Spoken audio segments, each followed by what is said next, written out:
नमस्कार साथियों, कैसे हैं मेरे प्रिय स्टूडेंट एंड मेरे प्रिय भाई एंड बहन।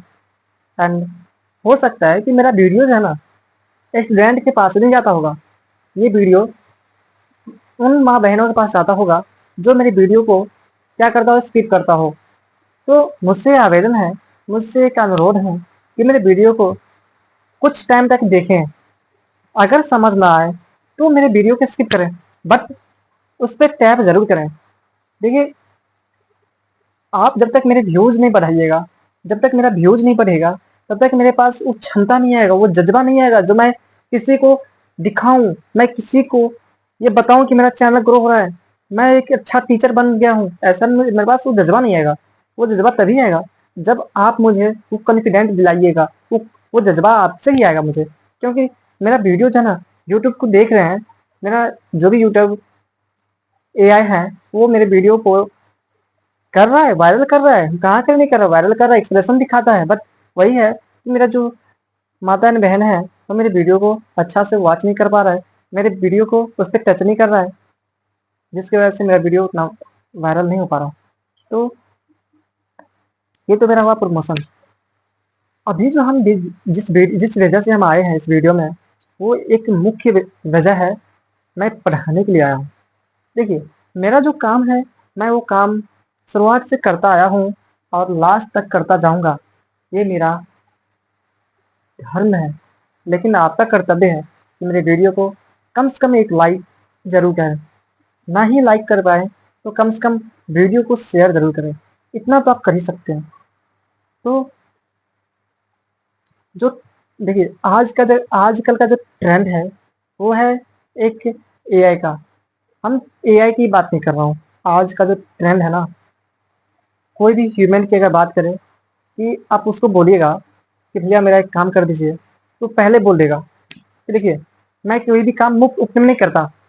मैं कोई भी काम मुफ्त उपकर नहीं करता। मैं तभी करता हूँ जब मुझे कोई क्या मिले, शॉर्ट मिले। Short in the sense, short in the sense मुझे कोई इनकम मिले।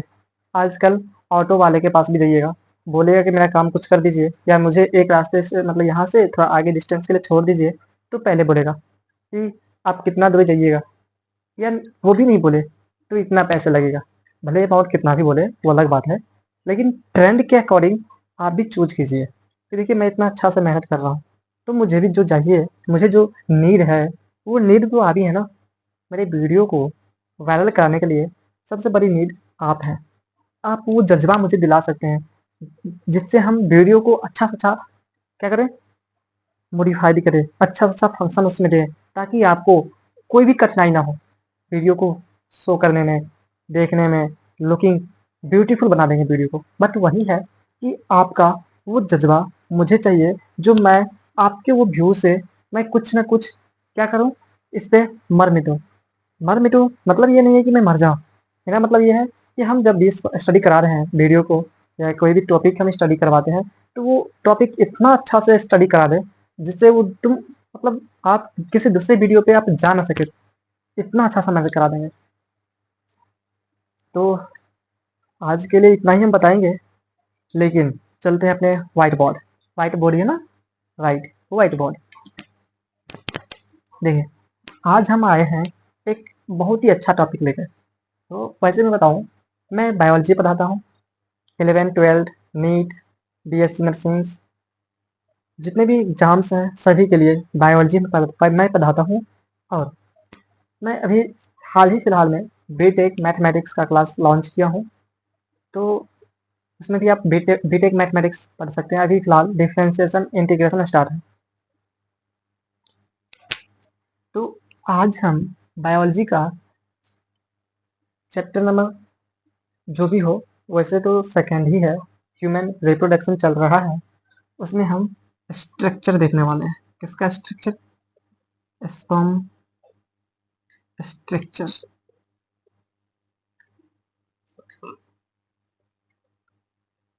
स्पर्म का स्ट्रक्चर देखने वाले हैं। अब देखो,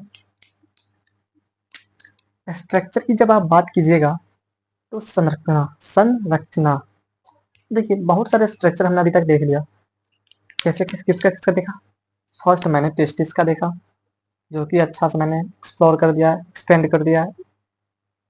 फिर मैंने सेमिफेरस ट्यूब्यूल्स का देखा, उसको भी मैंने अच्छा से एक्सप्लेन कर दिया।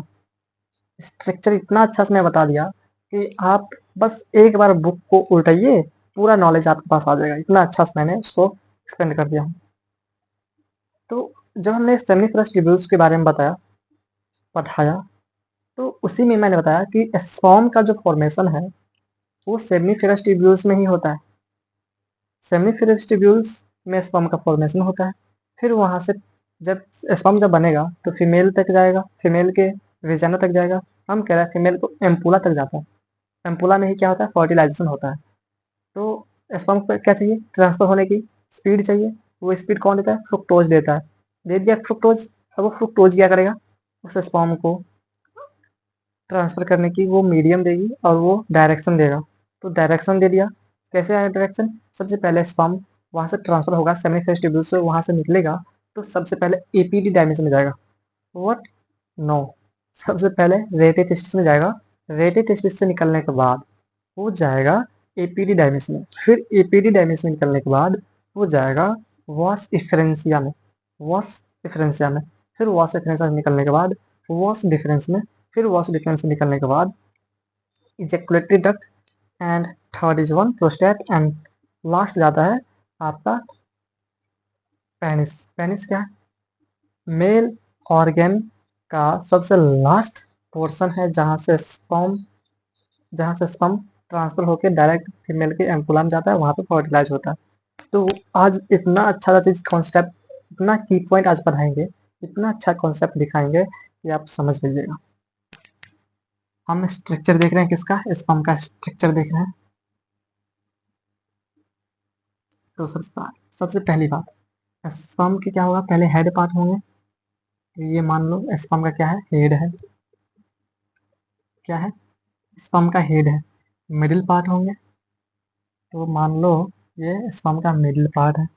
टेल होंगे, तो मान लो ये स्पर्म का टेल पार्ट है। नाम को डिनोट करना जरूरी होता है सबसे पहले।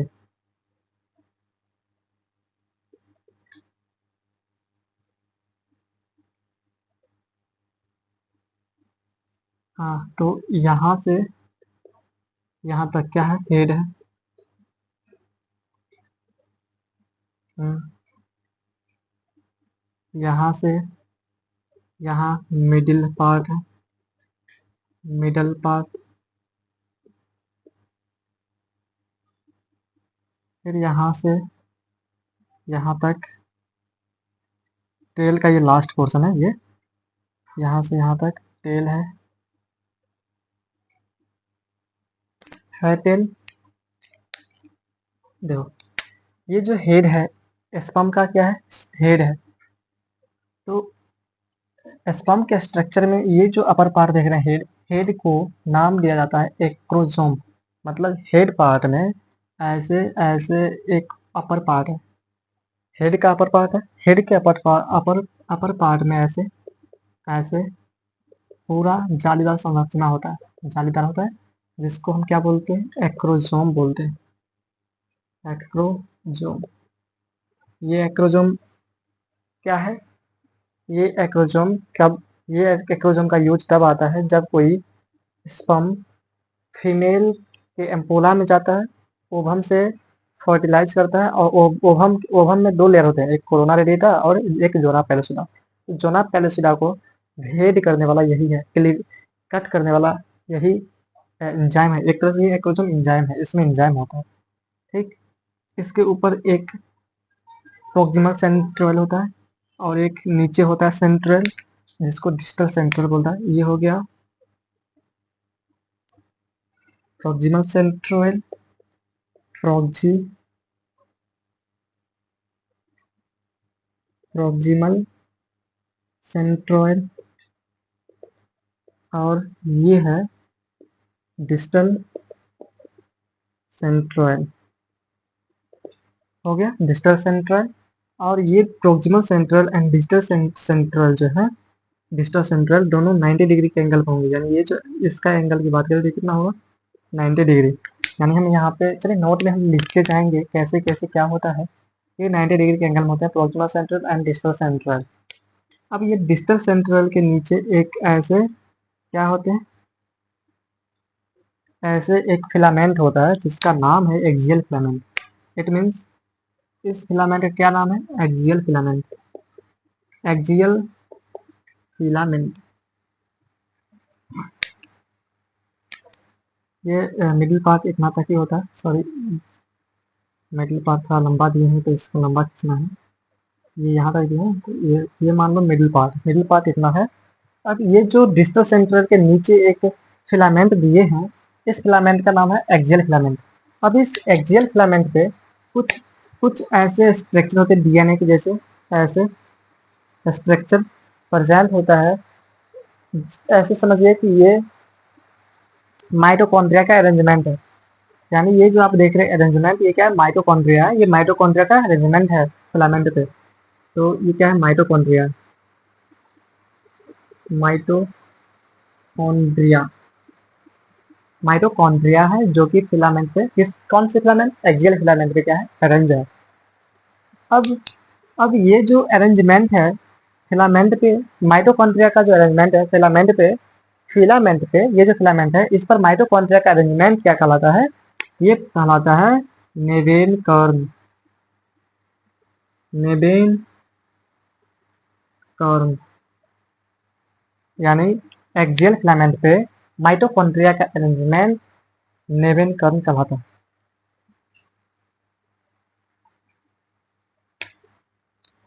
ये जो एक्रोजोम देख रहे हैं ये डबल मेम्ब्रेन से बने होते हैं, डबल मेम्ब्रेन्स, डबल मेम्ब्रेन से बने होते हैं एक्रोजोम।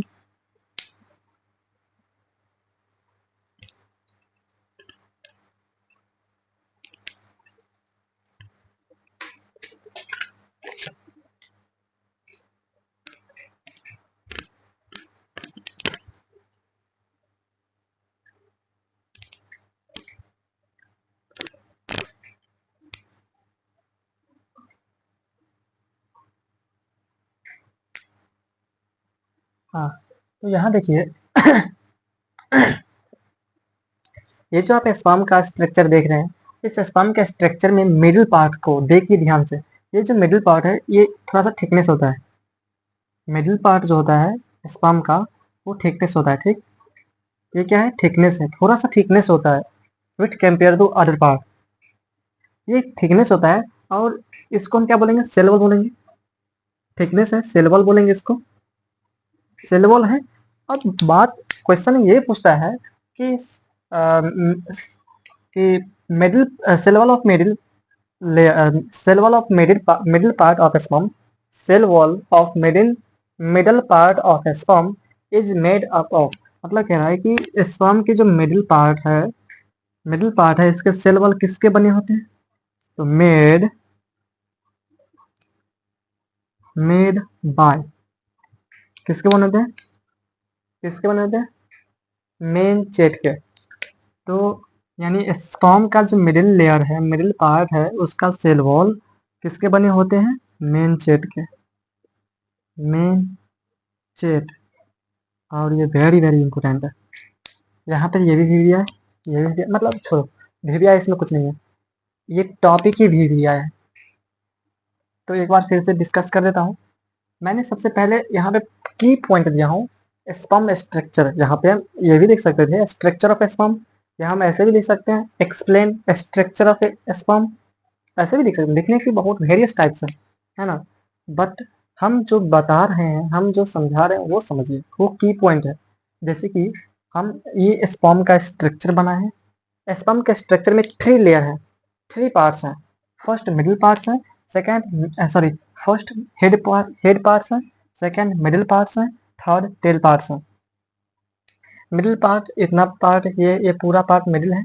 मिडिल पार्ट का जो मिडिल पार्ट में सबसे पहले एक्रोजोम पाया जाता है जो कि झिल्लीदार होते हैं, यानी इसमें सेल वॉल डबल लेयर होते हैं, डबल मेम्ब्रेन्स होते हैं।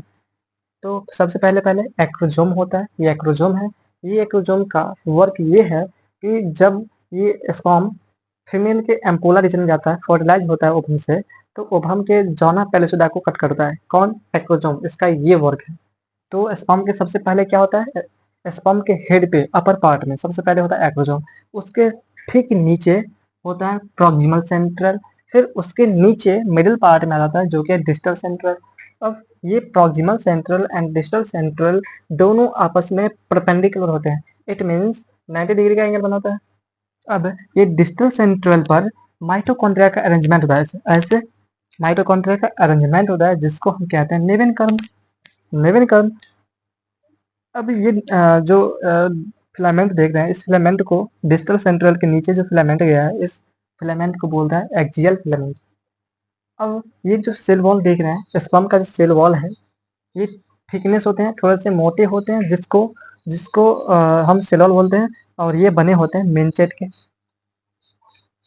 स्पर्म के सेल वॉल, स्पर्म का मिडिल पार्ट का सेल वॉल मेन चेट के बने होते हैं। ये हो गया पूरा ओवरव्यू स्पर्म का। देखो, आज हम सिर्फ स्पर्म के स्ट्रक्चर पढ़ाने नहीं आए। देखो, क्वेश्चन रिलेटेड क्वेरीज आप कमेंट में कीजिए, जितने भी क्वेश्चंस हैं आप कमेंट तो कीजिए। मेरे पास उतना ज़्यादा कंपोनेंट नहीं है, उतना प्रोफेशनल डिजिटल बोर्ड है नहीं जो हम आपको बोर्ड पे ओवरव्यू दे दूँ। देखो, डिजिटल बोर्ड में क्या होता है कि डिजिटल बोर्ड पे जो भी टीचर है वो पहले सेविंग कर लेता है, फिर पीडीएफ सेविंग करता है, फिर अपना पढ़ाता है। तो जब वो सेव कर लेता है तो वो उसके वर्क में कुछ नहीं है, बस समझाना होता है, और वो काम तो मैं यही कर देता हूँ, है ना।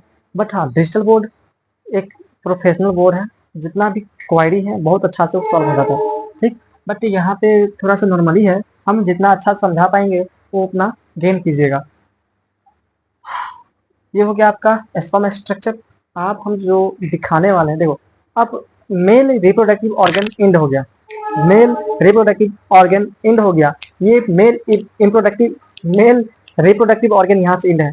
अब आएंगे फीमेल रिप्रोडक्टिव ऑर्गन को। देखो, फीमेल रिप्रोडक्टिव ऑर्गन में हम दो तरह का ऑर्गन बताए थे, एक primary reproductive organ, secondary reproductive organ. Primary reproductive organ in case of male, sorry in case of female, male में तो हो गया टेस्टिस, फीमेल में ओवरी होता है, और ओवरी में क्या बनता है? ओवम बनता है। तो डायरेक्ट ओवम तो नहीं बनेगा, जैसे स्पर्म डायरेक्ट नहीं बना था। स्पर्म में जो टेस्टिस था उसमें था उसमें था सेमिनिफरस ट्यूब्यूल्स, सेमिनिफरस ट्यूब्यूल्स में स्पर्मेटोजेनेसिस चला और तब जाके स्पर्म बना। ऐसे ही ओवरी में ओवम बनने के लिए ओजेनेसिस प्रोसेस चलता है, तब जाके ओवम बनता है, ओवम बनता है। अब उसके लिए भी एक नीड है, ओजेनेसिस डायरेक्ट नहीं चलेगा।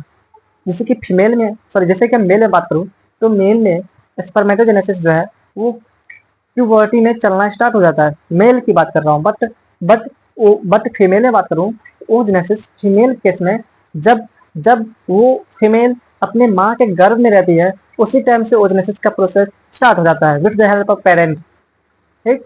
मतलब ये हुआ कि पेरेंट का जब वो चलेगा ओजेनेसिस, वही ओजेनेसिस फीमेल में चलना स्टार्ट हो जाता है। गर्भ की ही बात कर रहा हूँ, एम्ब्रायोजेनेसिस स्टेज में ही हो जाता है स्टार्ट। तो जब ये स्टार्ट होता है तो पहले पहले हम ओजेनेसिस देखेंगे ना, और उससे पहले भी तो ये जानो ना, ओजेनेसिस तो हो गया ओवम को प्रोड्यूस करने वाला, बट ये भी जानो वो फीमेल जो है वो कैपेबल है कि नहीं ओजेनेसिस करने के लिए। तो कैपेबल कब होता है? जब उसका ड्यूरेशन देखेंगे, है ना। ड्यूरेशन देखेंगे कि वो फीमेल ये ड्यूरेशन में है, कैपेबल है, तो ओजेनेसिस शो करेगा। ओजेनेसिस के बाद ओवम बनाएगा, ओवम बनाने के बाद वो फर्टिलाइज हो जाएंगे। यानी ये हो गया आपका स्टेप, समझने की स्टेप। देखो, अगर हम आज आपको यहाँ बता रहे हैं, पढ़ा रहे हैं, स्टडी करवा रहे हैं, इसका मतलब है कि हम उस लेवल में हैं, उस लेवल में है कि मैं आपको समझा पाऊँ, उस लेवल में है कि मैं आपको स्टडी करवा पाऊँ।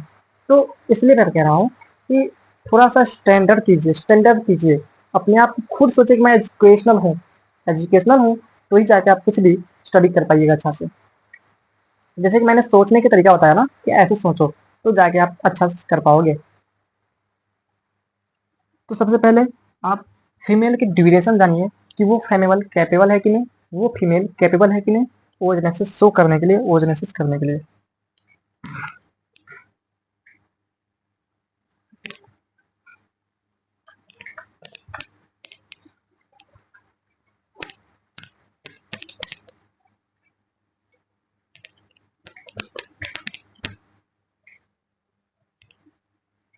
तो प्यारे साथियों, तो प्यारे साथियों, मैं जो बताने वाला हूँ बहुत इम्पोर्टेंट टॉपिक्स हैं। आप सुने होंगे उस टॉपिक को, आप बहुत बार सुने होंगे, देखे भी होंगे। बहुत सारे जो ह्यूमन्स हैं, बहुत सारे जो दोस्त हैं, बोलता होगा कि प्रेगनेंसी शुरू हो गया है। प्रेगनेंसी शुरू होने से पहले सबसे पहले आता है मेंस्ट्रुअल फेज। प्रेगनेंसी तो कंसीव कर लिया हो, ठीक, तो उससे पहले होता है मेंस्ट्रुअल फेज।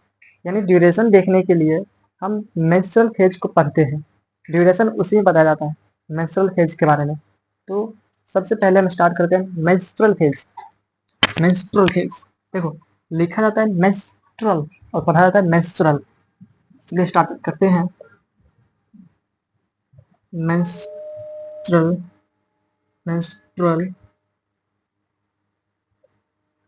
फेज, और इसी को साइकिल बोलता है, मेंस्ट्रुअल साइकिल। मैं एक बात बताऊं, जो भी स्टूडेंट है, ये एक ऐसा टॉपिक है कि आपको 1 नंबर भी दिला सकता है, 2 नंबर भी दिला सकता है, और ये चाहे तो आपको 5 नंबर भी दिला सकता है। तो इस टॉपिक को बहुत अच्छा से ध्यान दें। देखो, सबसे पहले अगर मैं मेंस्ट्रुअल फेज की बात करूँ ना, तो देखो मेंस्ट्रुअल फेज आता कब है? नहीं, तुम्हें बताओ मेंस्ट्रुअल फेज आता कब है? तो सर, बहुत सारे स्टूडेंट ऐसे बोलेंगे कि जब कोई फीमेल 10 साल या 12 साल की एबव की हो जाती है तो मेंस्ट्रुअल फेज स्टार्ट हो जाता है। देखो, हम 10 साल क्यों पिकअप किए? आज का जो जनरेशन है, खान पियान इतना वैरायटी हो गया है, इतना डेवलपमेंट हो गया है फूड का, जिसके वजह से जो वर्क 2 साल पहले होना चाहिए, 5 साल, सॉरी, दो जो वर्क 5 साल बाद होना चाहिए, वो वर्क 2 साल पहले हो जाता है ना। वही बात है, मतलब देखो आजकल का फूड, जैसे कि मैं एग्जांपल दे रहा हूँ। जैसे मान लो तुम फूड का प्रोडक्शन अच्छा दे रही हो, फूड अच्छा खा रही हो, फूड अच्छा ईट कर रही हो, तो क्या होता है कि जो बॉडी का हेल्थ है, जो बॉडी का हेल्थ है, वो हेल्थ 2 महीने बाद होना होना था। वो हेल्थ अचीव 2 महीने के बाद होना था, लेकिन वही फूड अगर तुम ग्रहण कर रहे हो, तो वो फूड के द्वारा तुम्हारा हेल्थ 2 महीने पहले हो जा रहा है। आज का जनरेशन तो वही है, आज का जो ट्रेड है वही पकड़ोगे ना। तो वही बात है, हम इसीलिए 2 इयर्स पहले पकड़ लिए। और वैसे भी मैं एक एग्जाम्पल क्या दूंगा, आप सब खुद देखते होंगे, बहुत सारे फीमेल में ओजनेसिस का प्रोसेस या मेंस्ट्रुअल फेज पहले हो जाता है। ब्लीडिंग, जिसको ब्लीडिंग बोलता है, थोड़ा सा पहले ही हो जाता है, 1 साल 2 साल पहले। बट जो बुक में दिया है वो 12 ईयर दिया है, हम 10 ईयर पकड़ लिए हैं, वो ठीक है। मैं अपना पढ़ा रहा हूँ तो ठीक है, बट बुक 12 दिया है, आप भी 12 पकड़िएगा। तो इसमें 4 फेजेज आते हैं। फर्स्ट आता है bleeding phase, bleeding bleeding phase. Second आता है फोलिकुलर फेज, फोलिक्यूलर फेज। थर्ड आता है ovulatory phase, ovulatory phase, ovulatory phase. Four आता है, देखो सभी को मैं अच्छा से समझा पाऊंगा। फोर आता है पोस्ट ओव्यूलेटरी फेज।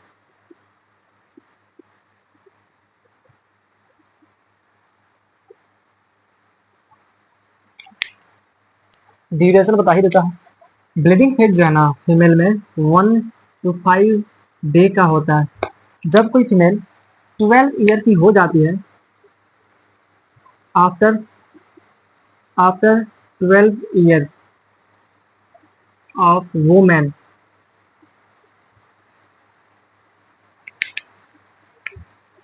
जब कोई फीमेल 12 ईयर की हो जाती है, तब उसमें ब्लीडिंग होना शुरू हो जाता है। तो जैसे ब्लीडिंग शुरू हुआ, इट मीन्स हम कह सकते हैं कि उसमें मेंस्ट्रुअल फेज आ गया है। ब्लीडिंग जो है वो स्टार्टिंग के 1 to 5 डेज का हो जाता है। मतलब ये हुआ कि ब्लीडिंग 1 से 5 दिन तक होता है स्टार्टिंग के। जैसे मान लो कि किसी फीमेल में मेंस्ट्रुअल फेज आ गया है, 12 ईयर हो गई है, तो लगभग लगभग ब्लीडिंग कब स्टार्ट हो जाएगा? 1 दिन से 5 दिन तक चलता रहेगा। और कोई कोई बुक में तो यहाँ 14 भी दिया है, स्टार्टिंग 14 भी दिया है। तो 14 भी कंसिडर कर सकते हैं, बट 12 लेके चलिए। फिर आता है फोलिकुलर फेज।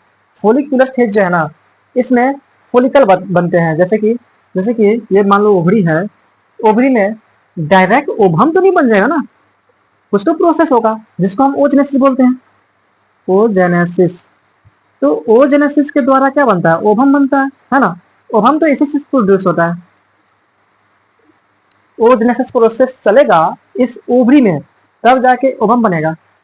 ओजेनेसिस का प्रोसेस नहीं चलेगा तो ओवम नहीं बनेगा।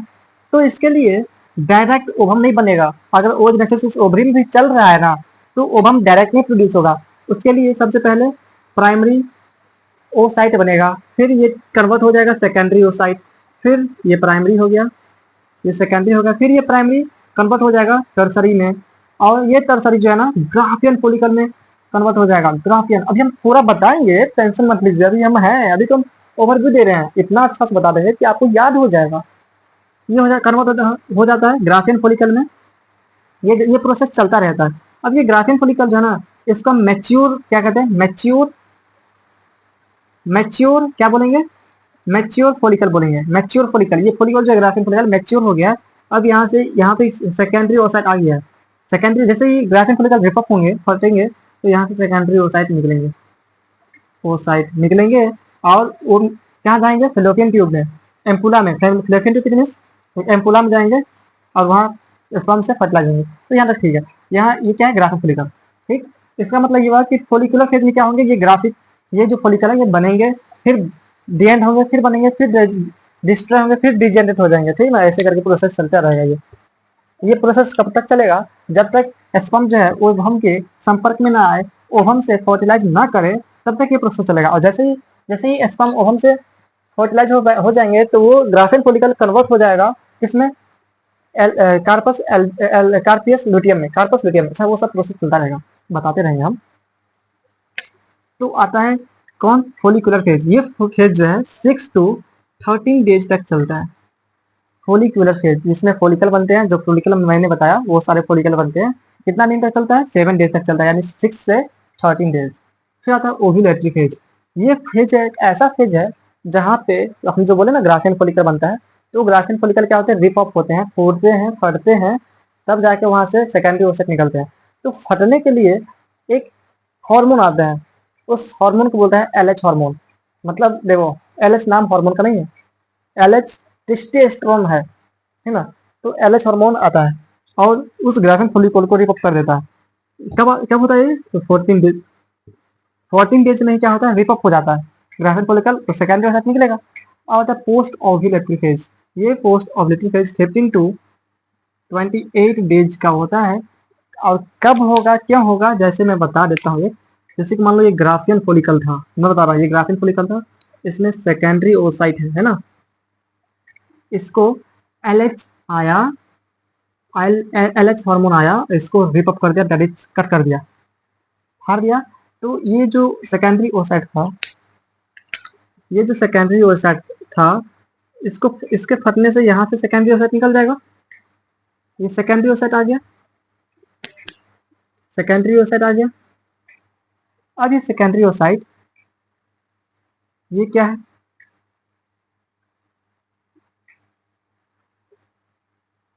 ऐसे करके बने रहते हैं।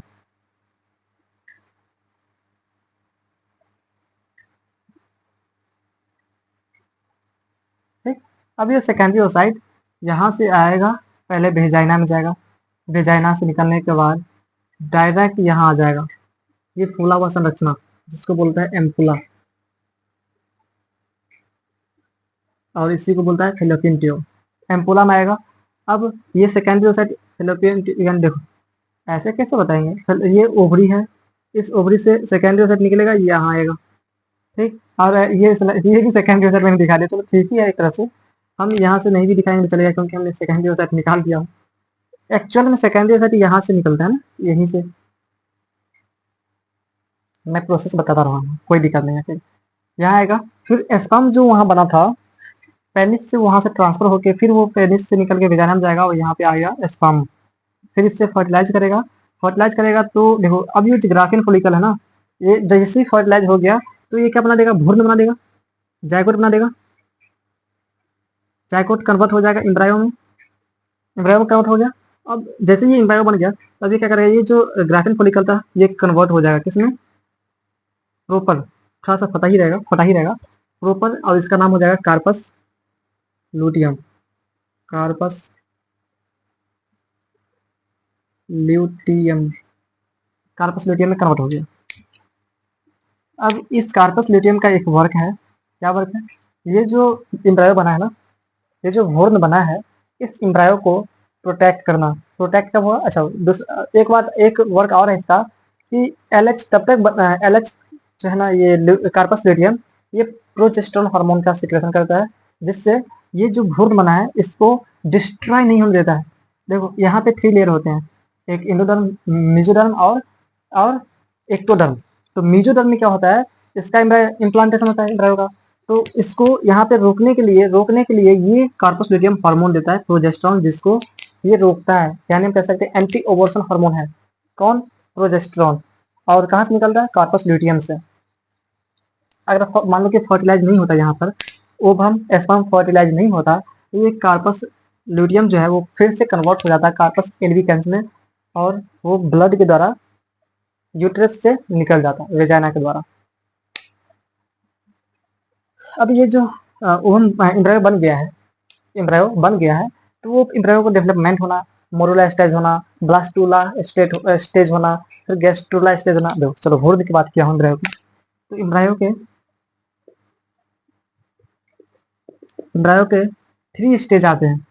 एक आता है मोरुला स्टेज, मोरुला स्टेज, दूसरा आता है ब्लास्टूला, ब्लास्ट्रूला स्टेज, तीसरा आता है गैस्ट्रूला, गैस्ट्रूला स्टेज।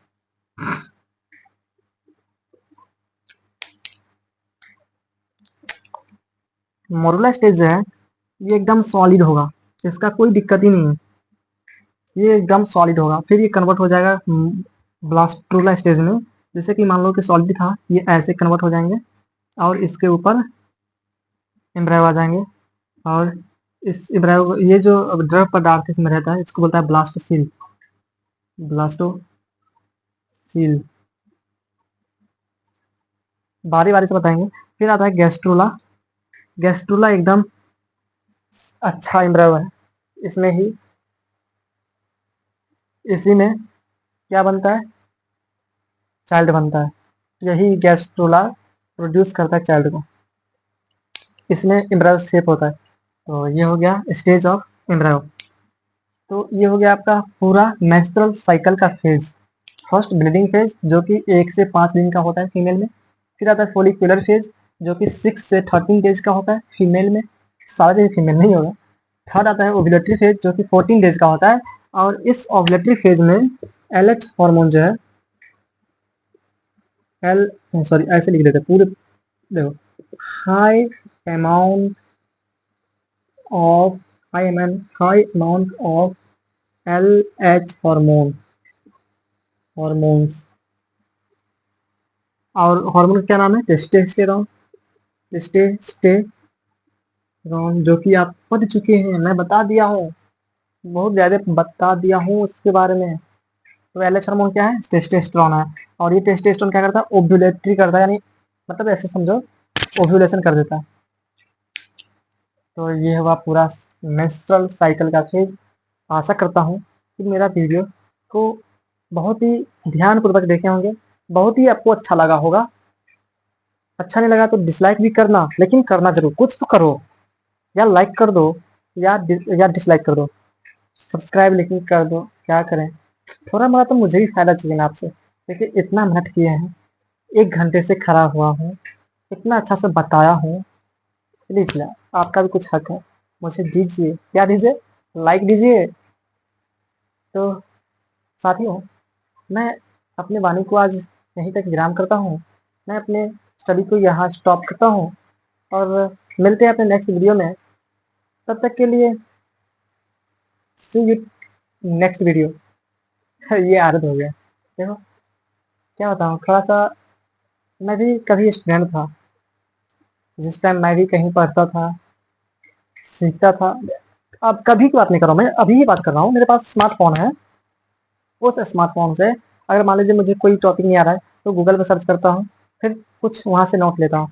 तो आपका भी ये धर्म है, जैसे कि मैं पढ़ाया, आपको मालूम है मुझसे मतलब कुछ खामियाँ होगी, कुछ प्रॉब्लम होगी, कुछ समझ नहीं पाए होंगे, तो उसका सॉल्यूशन या तो मुझसे ही लीजिए या फिर गूगल से लीजिए, ठीक? अगर मेरा सब्सक्राइब बढ़ रहा है, तो ये मेरा ही कुछ नहीं है। पहली बात ये है कि मैं अभी उतना कॉन्फिडेंस से नहीं बता रहा हूँ, उतना अच्छा से समझा नहीं पा रहा हूँ, क्योंकि न्यू चैनल है, न्यू ह्यूमन को देख रहे हैं, नया आदमी को देख रहे हैं, न्यू टीचर को देख रहे हैं, जिसकी वजह से अभी मुझे पढ़ाने का उतना एक्सपीरियंस नहीं है, मैं बता रहा हूँ, एक्सपीरियंस नहीं है। मेरे पास एक्सपीरियंस है कोचिंग कराने का, 5 साल पढ़ा रही हूँ। 5